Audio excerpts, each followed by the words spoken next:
Congratulations on this beautiful masterpiece. I know it was probably therapeutic for both of you, and very eye-opening for a lot of people who aren't familiar with the difficulties and the life and the love that also comes with dealing with MS. So thank you for making this, introducing Selma Blair.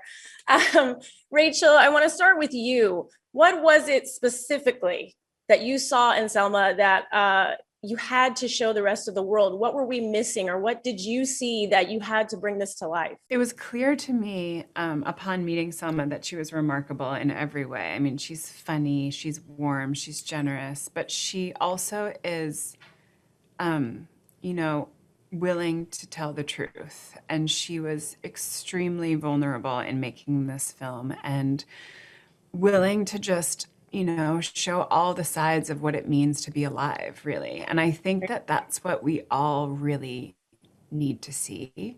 And I didn't realize how much we needed to see it until we were editing the film and we were in the middle of a global pandemic. And I was like, oh my goodness, this woman is showing us all that matters. It's like all we want is to show up for the day. That's all we have. And with so much strength and beauty and great sense of humor.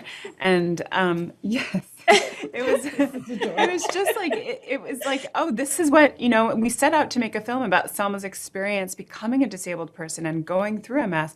And then what we really ended up with was a beautiful film, I believe, if I can say so myself, about the human spirit. So that was like, what I saw in her. And no, it beautifully said, by the way. And someone's like, yeah, keep going. Give me some more. I love it. It's true. I love it. It is true. And thank you again, both of you, for being vulnerable. And Selma, specifically you as well. I mean, this is something people would use the word brave. I want to know what word you would use to describe you jumping into something like this, especially with all you've been through. It's intimate. It's something that, a lot of people don't want to share. So why was it okay for you to do this? For me, it just had to be, it was surrender or nothing. I'd learned in the past few years, like especially even since my son was born, how much I had to surrender because my way of life either wasn't working, choices or my health or things just kept getting really uncomfortable in all ways, as I was doing the best I had known and things just weren't going to work. And a lot of that was kind of secrecy and nerves about public and the thought of family secrets, which were allowed. And those aren't my secrets really to tell, but my own secrets were starting to build. And I just forget, I need to not carry this through. And also, there is an aspect to chronic illness or disability or my kind of chronic illness, like a new diagnosis, even though I already felt this way for so long, the freedom in being able to say, I just want to tell you in case there's other people that feel the same way that really are starting to doubt their mental status when really it's more brain health, body. Like you can only keep up with so much when you just keep getting run down and missing an element in your story that could really help you unburden yourself. And so this was surrender and give this back to my fans that really had helped me hugely before my diagnosis, for a few years when I was really kind of alone, and then the kindness of strangers helped transform me. And Ty Barani and Hurrah Smart, the real like dedicated ones, these great girls on these children, really young women, that really helped me be a better caretaker to myself and honest. And so this was a surrender, and I didn't need it to be a celebrity thing.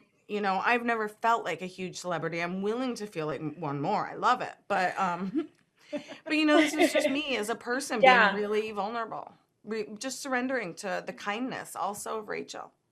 And I love that word surrender, by the way. And that's scary, having to surrender and let your guard down and let the walls down. But was there one moment in particular while you were filming where you both looked at each other, or one of you said, this might be too hard to reveal or revisit? No, I'm sure you saved me in the editing a few times. I revealed that, thank God, are not in the film. Like, I would have paused. I'm so glad that you had the common sense. I was like, well, since we're letting it all out, and there'd be a few. And I'm sure she was like, she and Troy were like, maybe like, this doesn't need to be a part of the story. Yeah. But we don't need to talk. But no, I didn't have that feeling. Maybe the one time that when I came home, when I was released from stem cell, and it was a hot day and on my A-linker, and I was really trying, and my body just reached an impasse, and I kind of just got really sick and weak, and it all was shot quickly, but it worked. The film was sped up. Yeah, it's interesting because I know the This moment was that crazy. Selma's Wild. speaking of, she had like a real like intense medical moment, and my cinematographer kept looking at me being like, should we? And I just said like, no, let's stay. And we sort of just crouched in the corner and sort of held the space for her, even though it was like extremely uncomfortable. So that was definitely a moment, but we had built up this trust by then. So it was like, I took a risk in that moment, and I'm glad that we were able to show it to the world. And then I think the most incredible part of this process with Selma was that nothing was off limits. There wasn't like, no, she wasn't pulling me aside saying, oh, don't like use that. Like Right. we presented what was most important to her story. And she wasn't part of the edit, That's one of the Oh, things that I think is really important for people No, to I know. just saw it. So this was not something that I had to say or. She's very much the subject, right. And I got to present my like objective view of this remarkable woman. And she didn't step foot into the edit the entire time. And that was like a really special thing for me because alongside my editor, Sloan Clevin, we were able to create this document that felt so true and so authentic. And, I think this film is a gift to the world from Selma as well. So. I love that though it's through your lens and you didn't go into the editing process, did not know that. So I like that. You were very Yes, not open. mine. Yeah, I love that we all get to see it and to have a different take, Rachel, on what you saw as well. Selma, you were very open about the ups and downs, specifically losing your hair. And Rachel, alopecia, you also, right? Is that something that you bonded through? Like knowing that, was that a bond at all, losing hair? Well, I'm such a cheeky monkey that when I first talked to Rachel on the phone on a FaceTime before we started, I was like, hey, alopecia. Look, I have alopecia of the eyelids. And because I only have one eye that has alopecia, I also have alopecia, like areata, like parts. But Yeah. I was like jokingly equating my one hairless feature to like walking around hairless in a hairy world. And I was like, I have it on one eye, so I know what you're dealing with. I Yeah. was joking, but I here. did. I'm one that's definitely I'm missing some common polite features in life, and I dare say I always will. But thank gosh, Rachel was just totally fine. I mean, she knows she has alopecia. I figured. Right. It's absolutely one of our bonding moments because like, we both have an autoimmune disease, right? Right. Hers manifests in her brain and spinal cord. Mine manifests in my hair follicles, right? So Yeah. it's still like a mysterious thing that we have to sort of reckon with and accept. But the thing that was so powerful for me is like, as you see in the film, Selma loses all of her hair and she becomes a bald woman. Right. And I spent my entire life, I still have to just sort of be like, okay, like there's no hair, like upon awakening. Right. And I'm so used to it, obviously, but I haven't until really going through this process with Selma, I hadn't embraced myself in the way that I embrace myself now. And she really helped me. She really, all of her hair fell out. And she was just like waltzing around Chicago on the A-linker like it was no big deal. And I was like, oh my goodness, she's bald and she's fine. And I'm bald and I'm fine, And I think that we need those people in our lives to give us permission to embrace who we are. And she really helped me in that process, I think. So that was special. And you probably helped me because I might have been more obnoxious about losing my hair, but I was like, oh, she can do it. Annie, I better. Yeah. No, just kidding. I didn't even think of it actually. Yeah. But I really didn't. from a long line of knowing bald people. Um, No, it's special to have those things where you can say, oh, I can relate to, those moments, even if they are smaller, in comparison to someone else's. I think I have about a minute left, so I'm wrapping some things up in here.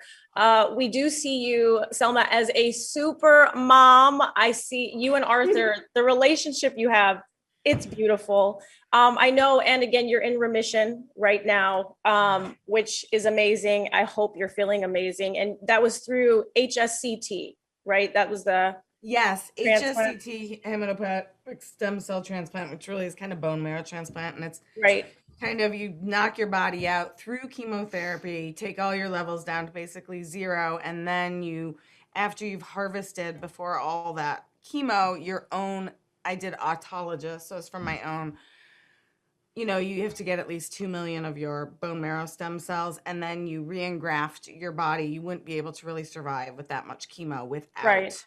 the stem cells then re-engrafting and rebuilding your autoimmune system, your immune system, all of it. So it did halt it. I had a really long flare, aggressive, and it took a while to go down. It all wasn't instant, and I have my own things I have to deal with, and neurological things that I'll have to work through. But yes, it did. HSCT did take away that aggressive flare, and so I'm not building new lesions now.